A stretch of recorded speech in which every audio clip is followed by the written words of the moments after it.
얼마 전에 청와대 국민청원 게시판에 희귀병을 앓고 있는 한 살 난 자녀를 둔 엄마의 사연을 제가 읽어본 적이 있습니다. 자녀가 척수성 근위축증을 앓고 있는데 치료하지 않으면 거의 2돌 이전에 세상을 떠난다고 합니다. 신생아 10,000명당 1명꼴로 태어난다고 해요. 안타깝게도 그런데 아직 근본적인 치료제는 없는 상태이고요. 스핀라자라고 하는 약물을 지속적으로 투여해야 되는데 한 번 투여할 때마다 1억이에요. 근데 이제 건강보험이 다행히 적용이 돼가지고 한 1,000만 원이라고 합니다. 그런데 이제 희소식이 들려졌는데 최근에 졸겐스마라고 하는 신약이 개발이 됐어요. 그리고 이 약은 딱 한 번만 투여하면 됩니다. 그럼 효과를 발휘한다고 해요. 그러니까 환자를 둔 가정에는 정말 희소식이죠. 근데 이제 문제는 이 약이 드디어 국내에 허가가 됐는데 이 약 가격이 무려 25억으로 책정이 됐다는 거예요. 세계 최고가 치료제예요. 어마어마한 비용이죠. 아마 초기에 이제 들어간 그 연구비, 천문학적인 그런 비용을 충당을 해야 되겠고, 그리고 이제 이 대상자들이 아무래도 소수다 보니까 이제 이러한 가격이 책정된 것으로 봐요. 어쩔 수 없는 가격이겠지만, 그런데 너무 비싸죠. 보통 사람은 엄두가 나질 않는 거예요. 그래서 이제 이 엄마가 이 약도 건강보험을 적용해 달라고 하는 청원을 올린 거예요. 근데 이제 정부 쪽에서도 고민이 많죠. 왜냐하면 비싼 약이 이 약 하나만 있는 게 아니에요. 또 희귀성 질환이 이 한 증상만 있는 것도 아닙니다. 형평성 문제가 발생을 하게 되고, 또 그리고 이 비용을 고스란히 건강보험공단이 떠안아야 되니까, 그러면 당연히 그러면 건강보험료를 올려야 된다는 그런 이야기로 귀결이 되잖아요. 그러니까 이제 고민이 될 수밖에 없어요. 그래서 이 청원 내용이 이래저래 이제 이슈가 된 겁니다.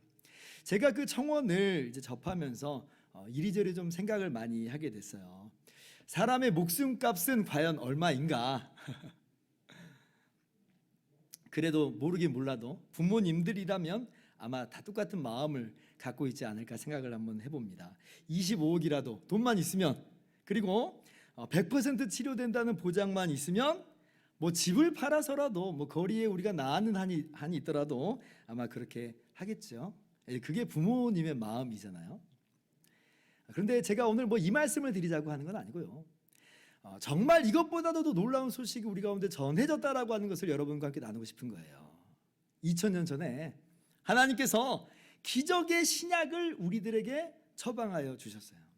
죄에 빠진 우리 인간들은요, 그 어떤 치료제로도 살려낼 수 없었는데, 그런데 하나님께서 우리 죄인들이 구원받을 수 있는 유일한 길, 우리들이 영생을 얻을 수 있는 유일한 치료제를 완성하신 거예요. 뭐예요? 예수님의 십자가죠. 예수님의 십자가. 하나님의 아들이신 예수님께서 친히 사람이 되셔서 이 땅에 오셨고, 그리고 우리의 모든 죄를 짊어지고 십자가에서 대신 죽으셨어요. 예수님께서 찢으신 그 몸이, 예수님께서 십자가 위에서 흘리신 그 피가 우리를 모든 죄와 모든 저주에서 능히 구원하고 살리는 거죠. 우리 인류에게 들려진 최고의 복된 소식, 최고의 희소식이 뭐냐? 바로 이거예요. 예수님께서 우리를 위해서 대신 십자가에서 죽으셨다는 거예요. 자, 그러면 이 치료제는 도대체 얼마냐? 얼마예요? 얼마면 여러분 되겠어요? 한 25억이면 도전해 보겠습니까? 아마 있다면 기꺼이 지불할 거예요. 산다는데 25억이 문제겠어요. 그런데 정말 놀라운 소식 두 번째는 뭐냐? 이 놀라운 구원이, 이 놀라운 치료제가 우리에게 거저 주어졌다는 거예요. 비용이 다 지불됐다는 거예요. 예수님께서 십자가 위에서 외치셨습니다. 다 이루었다. 완불됐다는 거예요. 다 지불됐다는 거예요. 다 완성됐다는 거예요. 우리가 여기에 뭐 비용을 지불할 그 어떤 것도 없다는 거예요. 주님께서 다 하셨으니까. 오직 한 가지, 예수 그리스도를 나의 주와 구주로 믿기만 하면 구원을 받는다. 다른 것은 전혀 필요하지 않다는 거예요. 그래서 우리는요, 하나님 나라 청원 게시판에 뭐 비용 낮춰달라고 그렇게 청원할 필요조차도 없어요. 왜냐하면 이러한 놀라운 은혜가 우리들에게 값없이 제공되었기 때문에 그렇습니다.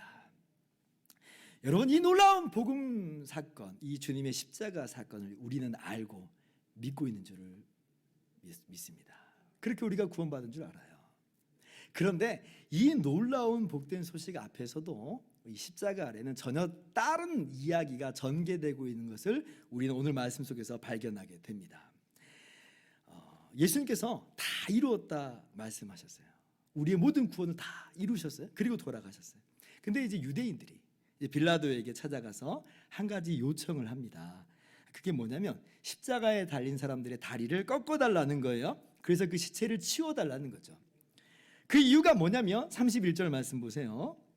자, 그 안식일이 큰 날이므로 그 안식일의 시체들을 십자가에 두지 아니하려 하여. 자, 6월절 중에 맞이하는 안식일은 뭔가 큰 안식일이고 뭔가 경건하게 맞이해야 된다는 생각이 있었던 모양이에요. 그래서 십자가를 치워달라고 하는 겁니다. 원래 십자가 처형 방식은 뭐 매달자마자 그대로 죽는 그런 방식이 아니죠. 최소 2, 3일 동안 십자가에 매달린 상태에서 고통을 당하다가 마침내 숨통이 끊어지는 것이 십자가 처형 방식이에요. 그래서 그것이 너무나 끔찍하고 고통스럽기 때문에 로마 시민권자에게는 이러한 처형 방식을 적용하지 않습니다. 자, 그런데 오늘 유대인들이 빨리 이 처형을 끝내달라는 거예요. 그게요, 근데 무슨 죄인들이 불쌍해가지고 그렇게 해달라고 하는 게 아니라 뭐예요? 자신들의 종교 의식을 위해서 지금 그렇게 해달라는 거예요. 정말 어이가 없는 그런 모습이에요. 근데 이게 이 한 번만 그런 게 아니에요. 일전에도 예수님을 빌라도에게 고소할 때도 그랬습니다. 거기 이제 18장 28절을 보면, 자, 고소하러 왔어요. 예수님을 빌라도에게 넘겨줬는데 정작 자기들은 로마 군정으로 안 들어가요. 그래서 빌라도가 밖으로 나와야만 했어요. 근데 그때 이유도 뭐예요? 그들은 더럽힘을 받지 아니하고 유월절 잔치를 먹고자 하여. 정말 큰 아이러니죠.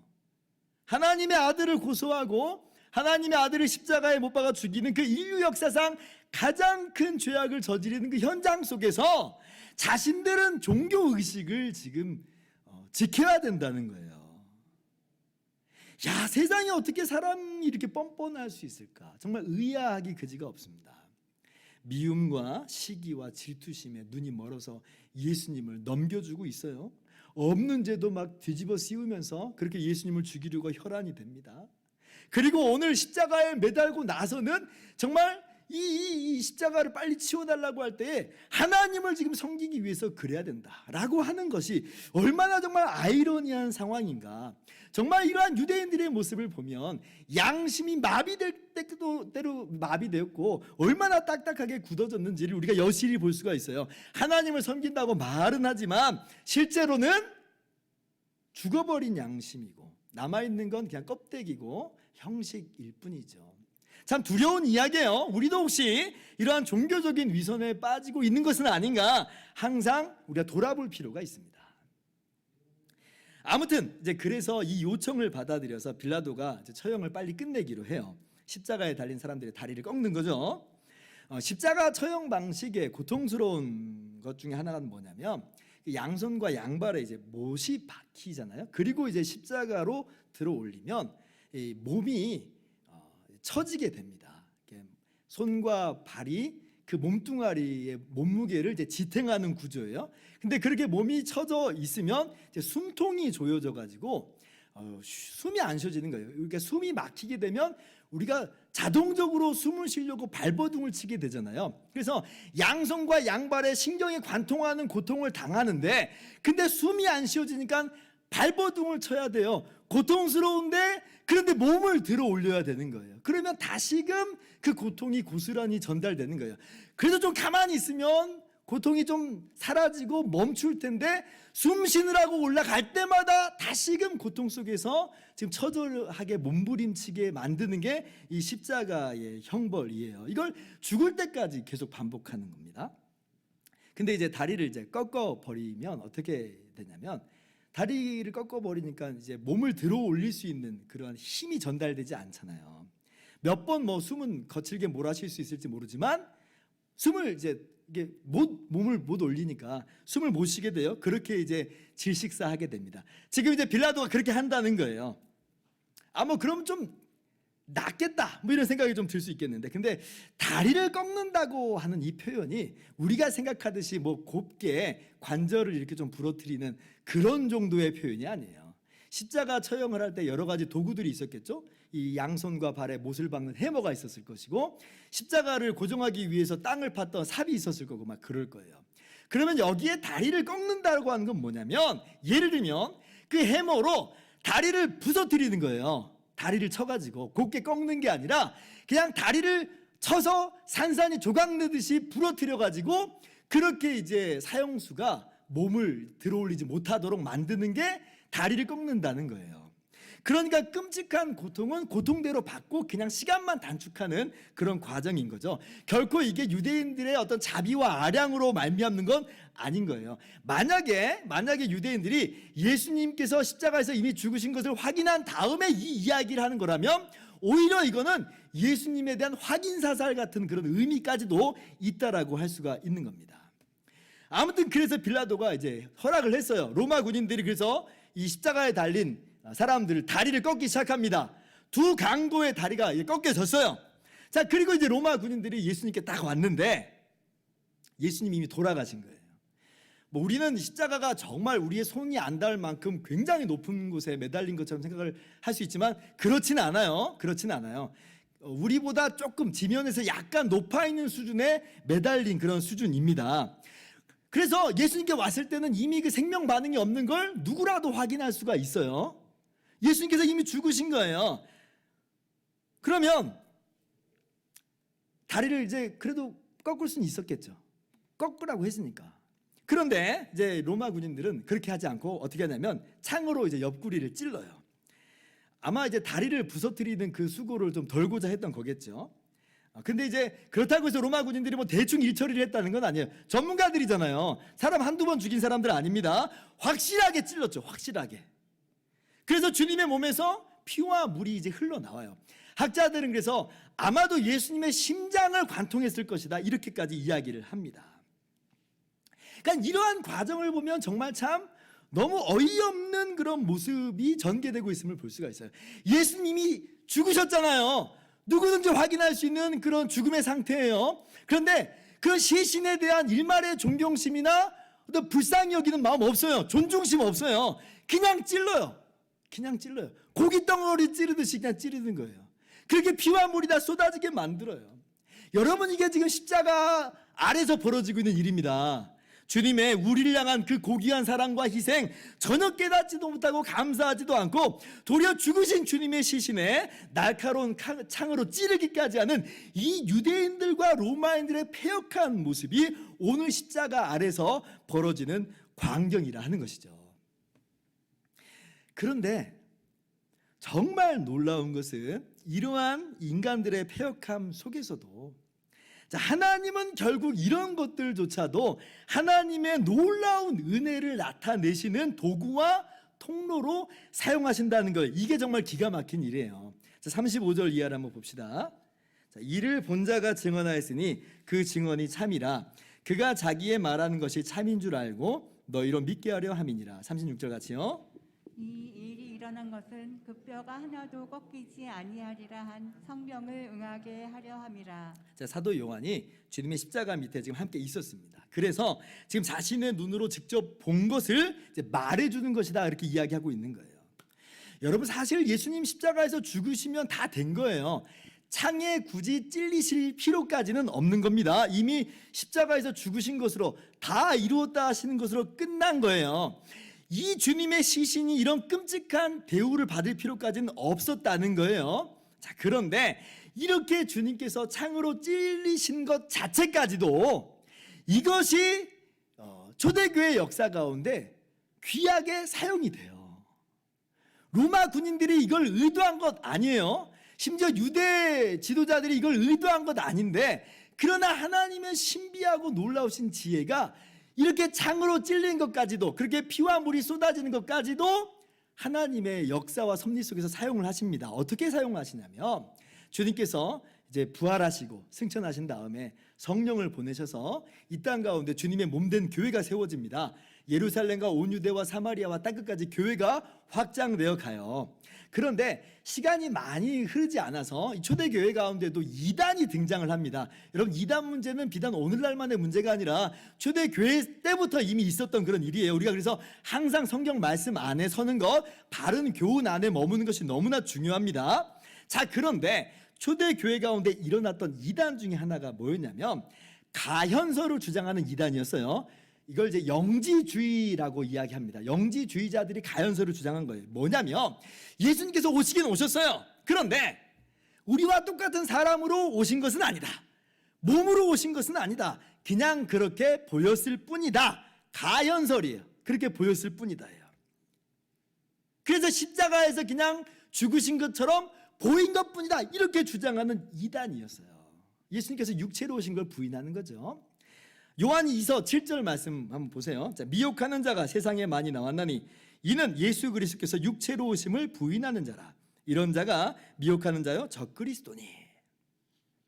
지금 사도 요한이 요한 2서 편지를 작성하면서 이 가현서를 주장하는 영지주의자들에 대해서 이미 이야기를 하고 있는 거예요. 예수님께서 육체로 오심을 부인하는 이단들이다. 이 사람들은 예수님이 우리와 똑같은 사람이 아니라는 거예요. 그냥 그렇게 보였을 뿐이라는 거예요. 여러분, 이 주장이 굉장히 심각한 이유가 있어요. 왜 그러냐면 예수님이 그러면 우리와 똑같은 사람으로 오신 게 아니라고 한다면, 그냥 그렇게 보인 것뿐이라고 한다면, 그러면 예수님께서 어떻게 우리의 모든 죄를 대신 짊어지고 십자가에서 죽으실 수 있는 것이며, 그렇게 죽으시는 것이 어떻게 우리의 모든 죄를 다 용서하시는 것이 되겠어요? 안 되는 거예요. 사람만이 사람을 대신할 수 있는 것이고, 그렇게 예수님이 우리와 하나가 되어주셔서 형벌을 받으셨기 때문에 그렇게 우리가 죄에 대해서 주님과 함께 죽은 것으로 간주된 거예요. 그렇게 우리가 죄 용서받고 주님과 함께 부활 생명으로 일어나서 구원을 받는 것이 성경의 진리입니다. 그런데 예수님이 사람이 아니라고 한다면 우리와 하나가 될 수도 없고 우리와 한 몸을 이루는 우리의 대표요 머리가 될 수 없어요. 주님께서 십자가에서 죽으신 것이 죄 용서를 위한 죽음이 아니라는 거예요. 그래서 영지주의자들은, 가현서를 주장한 사람들은 예수님께서 십자가에서 대속적인 죽음, 우리의 죄를 대신해서 죽으신 죽음이 아니다라고 주장을 해요. 그냥 하나님의 메신저로서 하나님의 신비한 비밀한 지혜를 알려주는 분으로 오신 거지 대속하신 건 아니다. 그렇게 주장하는 사람들이에요. 결국 우리의 죄 문제는 이 사람들은 부정해요. 성경의 이 진리를 부정하는 게 영지주의예요. 믿음을 깨뜨리고 구원에서 떨어지게 만드는 이단들이 그 당시에 초대교회 가운데 있었다는 거죠. 근데 오늘 사도 요한이 분명하게 증언을 합니다. 아니라는 거예요. 아니라는 거예요. 예수님은 정말 참 사람으로 오셨고 참 사람으로 죽으셨다. 그 증거가 뭐냐 하냐면 내가 그 몸에서 흘러나오는 피와 물을 보았다는 거예요. 정말 참 사람이라는 거죠. 그러므로 예수님의 대속적 죽음이 참이고 그렇게 십자가에서 대속하여 죽으심으로 우리의 죄가 용서받은 것이다 라는 것을 오늘 말씀을 통해서 증명하여 보여주십니다. 그러니까 이것이 하나님의 참 지혜예요. 다리를 꺾을 수 있었는데 창으로 찔리심으로 말미암아 피와 물이 다 쏟아지게 하셔서 예수님이 참 사람이라는 걸 보여주셨어요. 근데 너무 놀라운 건 이게 비단 영지주의 이단에 대한 그런 것으로만 작동하는 게 아니었어요. 오늘날도 사실은 이러한 십자가에서 창으로 찔리신 주님의 피와 물이 오늘날도 마찬가지로 놀라운 역사를 이루게 되는데, 오늘날 어떤 사람들이 있냐면 자유주의자들 중에서 이런 사람들이 있어요. 예수님은 부활하신 건 아니다. 예수님의 십자가는 예수님이 정말 죽으신 게 아니고 예수님이 죽은 줄 알았던 것뿐이다. 그래서 그냥 무덤에 누웠는데 사실은 기절한 거였고 서늘한 무덤에서 정신을 차리고 일어난 거다. 근데 제자들이 이걸 부활이라고 이렇게 이야기했다. 이렇게 말하는 자유주의 신학자들이 있어요. 이건 사실 기독교가 아니죠. 이 사람들 예수님의 사람들 아닌 거예요. 그러니까 예수님의 부활을 믿지 않고 싶으면 온갖 기발한 이야기를 다 이제 개발을 하는 거예요. 그런데 이 사람들도 똑같죠. 주님의 부활을 부정하고 그럼 뭘 부정하는 거예요? 주님의 십자가 대속을 부정하는 거죠. 부정하는 거예요. 그런데 보세요. 로마 군인들이 괜히 창으로 찌르는 바람에 그래서 피와 물이 다 쏟아지게 하심으로 예수님이 정말 죽으신 것을 증명하여 주셨어요. 창에 찔리심으로 말미암아 오히려 우리에게 주님의 죽으심이 참됨을 보여주셨고 정말 주님께서는 십자가 대속으로 죽으신 것이고 그렇게 우리의 모든 죄를 다 용서하신 것임을 주님의 신비하신 지혜 속에서 오히려 나타내 보여주셨다. 그렇다고 로마 군인들이 잘했다는 거 아닙니다. 유대 지도자들이 뭐 괜찮았다는 거 절대 아니에요. 그들은 범죄하고 주님의 시신을 모독하고 있는 치명적인 죄를 저지르고 있으나, 그러나 하나님의 놀라우신 지혜와 능력으로 이 모든 인간의 악함을 선함으로 바꾸어 놓으시는 하나님의 역사가 이 안에서 동일하게 이루어지고 있음을 우리는 보게 되는 거죠. 정말 참 놀라워요. 그렇게 주님의 십자가와 부활을, 그로 말미암는 죄 용서와 구원을 여러분 분명하게 확신하시기 바랍니다. 자, 그런데 제가 오늘 말씀을 준비하면서 여기에서 문득 한 가지 더 은혜를 깨닫게 됐어요. 자, 그게 뭐냐면 아까 36절에 사도 요한이 예수님의 뼈는 꺾임을 당하지 않고 창으로 찔리신 이 사건을 두고 이것이 성경을 응하게 하려 함이라 그랬잖아요. 여러분, 이 말씀이 어디에 기록되어 있는 말씀이냐면 시편 34편 20절에 기록이 되어 있습니다. 다윗 왕이 지은 시편인데요, 제가 읽을게요. 그의 모든 뼈를 보호하시며 그 중에서 하나도 꺾이지 아니하도다. 다윗이 어떤 사람이냐면 예수님이 태어나시기 1000년 전의 사람이에요. 그런데 하나님께서 이미 다윗 왕을 통해서 말씀하여 주셨어요. 그의 모든 뼈를 보호하시며 그 중에서 하나도 꺾이지 아니하도다. 그러니까 로마 군인이 우연히 하게 된 이 사건이 사실을 꺾어야 되는데 꺾지 않은 일이 성경을 지금 성취하는 그런 일들로 나타났다는 거예요. 조금 더 역사를 거슬러 올라가 봅시다. 하나님께서 모세를 통해서 이스라엘을 종살이했던 애굽에서 구원해 내셨습니다. 근데 어떻게 구원해 내셨는지 여러분 아실 거예요. 애굽의 장자를 다 치세요. 한 명도 빠짐없이 애굽의 장자가 다 죽습니다. 그런데 이스라엘의 집은 그냥 넘어가시죠. 근데 조건이 하나 있어요. 그게 뭐냐면 어린 양을 잡아서 그 피를 그 임방, 그 문의 임방과 좌우설주에 바르라고 그래요. 그러면 죽음의 사자가 건너간다고 말씀하여 주십니다. 그 피가 표적이 되리라 말씀하셨어요. 이게 바로 유월절의 유래예요. 그렇게 해서 이스라엘을 구원해 내셨고 건지신 거예요. 근데 그러면 그 잡은 어린 양은 어떻게 하느냐라고 할 때에 출애굽기 12장 46절 보세요. 자, 한 집에서 먹되 고기를 조금도 집 밖으로 내지 말고 뼈도 꺾지 말지며. 그 잡은 어린 양을 먹는데 굉장히 특이한 방식으로 먹는 거예요. 뼈를 꺾지 말고 먹으라는 거예요. 여러분 한번 생각해 보세요. 굉장히 불편하지 않겠어요? 우리 한번 치킨 한 마리를 먹는데도 조각조각 내고 토막토막 내서 먹기 편하게 먹습니다. 그런데 하나님께서는 하여간 특이한 방식으로 먹으라고 말씀하세요. 이게 납득은 잘 안 되는 거예요. 그런데 이스라엘은 그렇게 지켜왔지요. 이게 예수님께서 죽으시기 1500년 전의 이야기입니다. 왜 그래야 되는지 이해가 안 되지만 명하시니까 지켜왔는데, 근데 오늘 요한복음 본문을 보니까 이제 이 모든 게 다 납득이 되고 이해가 돼버리는 거예요.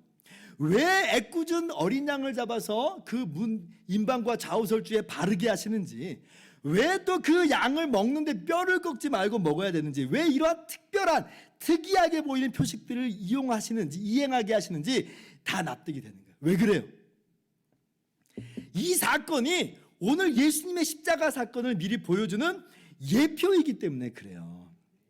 그래서 과연 1500년 후에 예수님께서 유월절 날에 십자가에서 죽으시고 그 피를 다 흘려주시는데 그 뼈는 꺾이질 않아요. 꺾여줘야 되는데 꺾이질 않아요. 예언이 응답된 거예요. 그대로 이루어진 거예요. 사도 바울은 분명하게 말씀합니다. 고린도전서 5장 7절, 우리의 유월절 양 곧 그리스도께서 희생되셨느니라. 예수님께서 진정한 우리의 유월절 희생제물이었고 모세 시대에 이미 예표로 보여주는 것이다. 근데 제가 여기서 문득 감동이 된 게 뭐냐면, 이 사건이 그렇게 예언이 이렇게 성취된 걸 보니 예수님은 진짜였다, 정말 약속된 메시아였다라고 하는 그런 의미가 맞아요. 증명하는 거예요. 그런데 감동이 어디서 왔냐면, 다른 한편 하나님께서 이렇게 1500년이 지나도록 한결같이 변함없이 사랑하셨구나라고 하는 것이 감동으로 다가왔어요.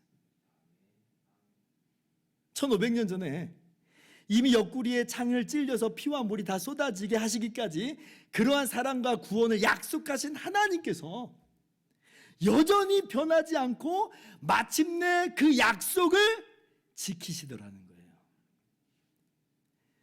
물론 하나님 온 우주 만물을 창조하셨어요. 시간과 공간도 하나님의 피조물에 불과합니다. 하나님 절대 시간에 매여 있지 않으세요. 그러나 우리 편에서 볼 때는 하나님께서 1500년 전에 미리 약속하신 거예요. 그리고 1500년의 시간이 흘러갑니다. 근데 여러분, 이 시간 동안 얼마나 많은 사건들이 있어요. 이스라엘 백성들이 1500년 동안 신실하게 약속하신 하나님의 은혜와 사랑을 붙들고 살아가요? 그렇게 살지 않거든요. 이스라엘이 출애굽한 이후에 바로 저지른 죄악이 뭐냐면 금송아지 우상 숭배를 한 거예요. 그것만 아니라 이 1500년의 이스라엘의 역사를 내내 보면 얼마나 우상을 섬기고 얼마나 하나님을 떠났는지가 그 역사 속에서 내내 증명하여 보여주고 있어요. 그러면 우리 같으면 이럴 거예요. 야, 내가 진짜 잘해주려고 했는데, 내가 약속까지 해줬는데, 근데 니들 하는 거 보니까 안 되겠다. 안 되겠다. 약속해드린 건 니네들이니까 어쩔 수 없다. 그러실 수 있잖아요. 그런데 하나님께서는 약속하셨고, 인간의 이러한 여전한 죄악 가운데서도 변함없이 그 약속을 계속 말씀하여 주시고, 마침내는 예수님의 십자가로 성취하여 주시더라. 성취하여 주시더라. 이게 너무 기가 막힌 거예요. 물론 하나님 변하시지 않는 불변하신 분임을 배워왔는데, 근데 이 사건 속에서 새삼 변함없는 하나님이 마음 가운데 부딪혀온 거죠. 진짜 하나님 변함없는 분이구나. 진짜 변함없는 사랑으로 사랑하시는 분이구나. 이걸 세상 깨닫게 된 거예요. 여러분, 하나님의 사랑을 일시적이라거나 혹은 뭐 우발적인 그런 사랑으로 생각하려는 경향이 우리에게 가끔 있어요.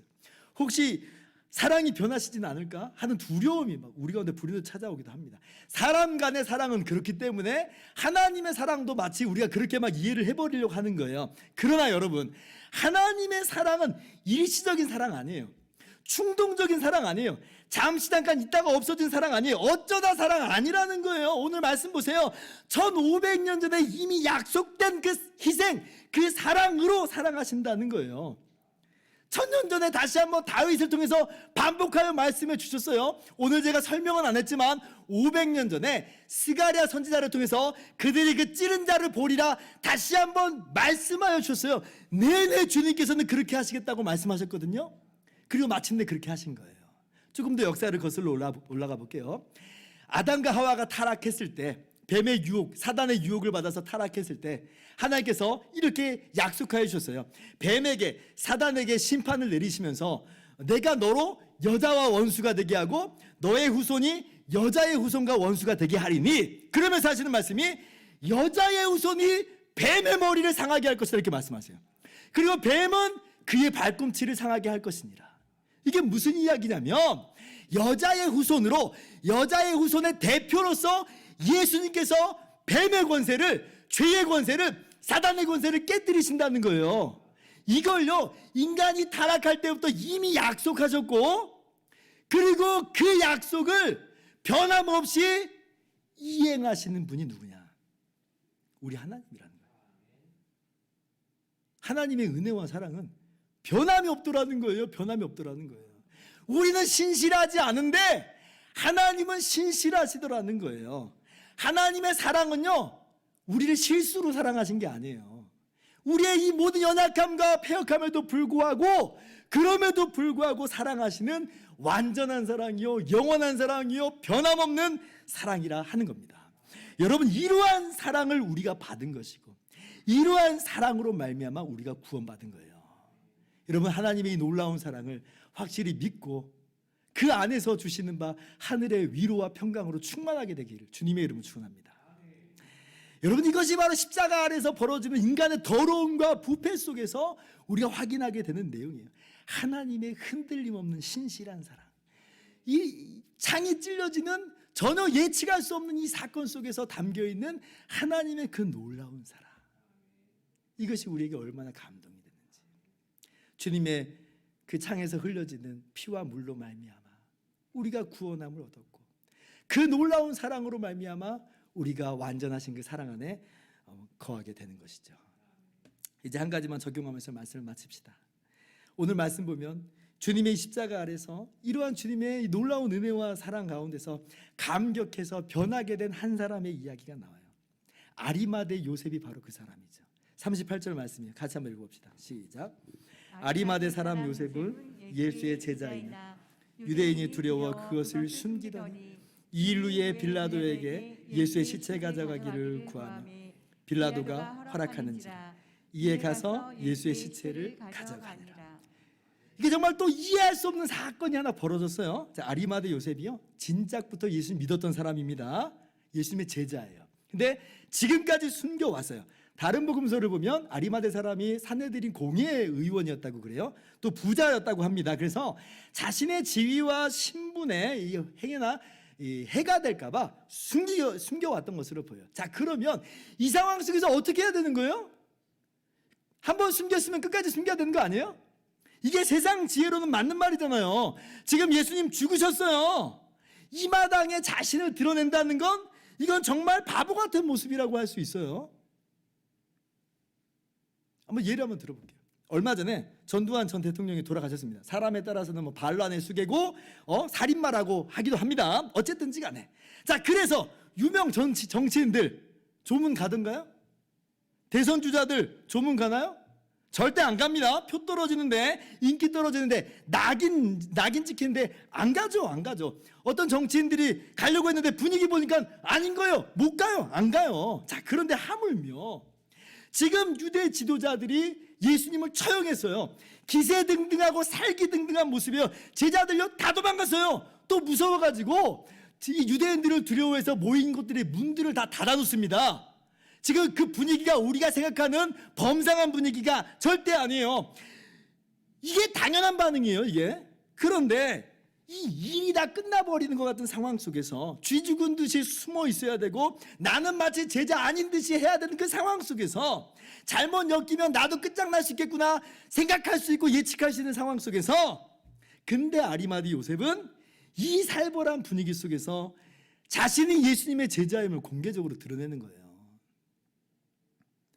지금까지 자신이 쌓아두었던 그 모든 것들이 송두리째 다 사라질 수 있는 그런 위기일 수 있지만 전혀 개의치 않습니다. 기가 막힌 변화가 일어난 거예요. 십자가 아래서 연약했던 믿음이었어요. 비겁했던 신앙이었어요. 지금까지. 그런데 주님의 십자가 안에서 변화가 일어나요. 이 비겁했던 이 연약했던 아리마대 요셉이요 성장하게 되고 성숙하게 되고 변화되는 일이 있게 되는 거예요. 성경은 이후에 아리마대 요셉이 어떤 삶을 살았는지 구체적으로 그 이야기를 더 이상 기록하지는 않습니다. 그래서 그 여정이 어떻게 끝났는지는 몰라요. 그런데 사복음서 모두에 이 아리마대 요셉의 이야기가 기록이 돼 있어요. 그런 걸 보면 아마 아리마대 사람 이 요셉은 하나님의 백성으로서 끝까지 신실하게 어떠한 모양이든지 간에 끝까지 신실하게 잘 걸어간 것처럼 보여요. 사랑하는 성도 여러분, 이게 우리의 모습이어야 된다는 거예요. 우리도 똑같이 십자가 아래 둘러 모였습니다. 우리는 유대인들도 아니고 로마인들도 아니죠. 십자가의 은혜와 감격 속에 모인 사람들이에요. 우리는 우리를 위해서 대신 십자가에 못 박히신 예수님 보고 있고요. 옆구리에 창에 찔리신 예수님 보고 있고요. 그 옆구리에서 피와 물이 쏟아지고 있는 바로 그 장면을 보고 있는 거예요. 그 피가 나의 모든 죄를 용서하시고 주님의 흘러나오신 그 물이 나의 목마름을 채워주시는 생수임을 경험한 사람들이에요. 그렇게 우리가 하나님의 백성이 됐어요. 이 은혜를 체험하고 누리고 하나님의 영원하신 사랑 속에 우리가 거하고 있어요. 그러면 우리가 어떠한 삶을 살아가야 되느냐 하는 것을 이 아리마대 사람 요셉이 보여주고 있는 거죠. 어떻게 살아야 될 것인가? 이 은혜와 사랑을 힘입어서 하나님의 백성으로서의 삶을 살아가는 거죠. 자랑하는 거예요. 세상이 뭐라고 하든지 간에 앞으로 무슨 일이 있든지 간에 우리는 주님의 제자됨을 고백하는 삶을 살아가는 사람들이라 하는 것입니다.